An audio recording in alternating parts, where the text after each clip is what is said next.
Retired Army Major Sean Benson has held service at the core of his career. From a tour in Afghanistan to later working in Portland's VA healthcare system, he stood side by side with veterans of conflicts past and present. Facing retirement, Benson wanted a new project. He found inspiration through family legacy. I grew up in the military. My dad was an Army officer, served 2 tours in Vietnam as an artillery officer, and then my grandfather was in the Marine Corps during World War II in the Pacific. We need to capture these stories before this greatest generation is no longer with us. Enter the VA Centenarian project. So this project was started by one of my colleagues at the Denver VA.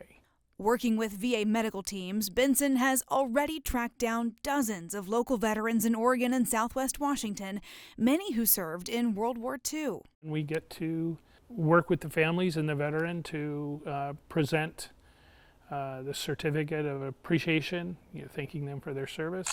Each presentation, a chance to hear the stories behind the service record, like 101-year-old Frank Heil, an Air Force pilot serving 40 years in the Army Air Corps and Oregon National Guard, the World War II, Korean, and Vietnam War veteran, hooked on flying from the moment his uncle, a Navy pilot, took him up in the air at just 11 years old. Or 102-year-old Bobby Fallon, the first lieutenant, a physical therapist at the Army Hospital in Paris during World War II, while her husband served in Oregon's 41st Division in the Pacific. Her service captured in a photobomb of then General Eisenhower. And 100-year-old Elton Denner. This is Yokohama Harbor. Recognized after celebrating his 100th birthday this year. At just 19 years old, he put college and work on hold to join the war effort. I came home this one day from work, and my draft papers were in the mailbox. I left them there and went back down to the Santa Ana Air Base and signed up.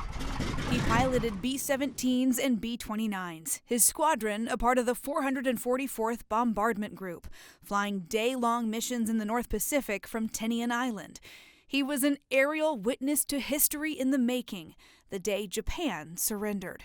MacArthur took his Missouri right up to the dock and got off and did his surrender thing, and that was the end of it. Decades later, with Betty, his wife of 82 years, still by his side, he says he was surprised to receive new recognition of his military career. It's amazing. After all of these years, that everybody gets sort of excited about it. Yeah.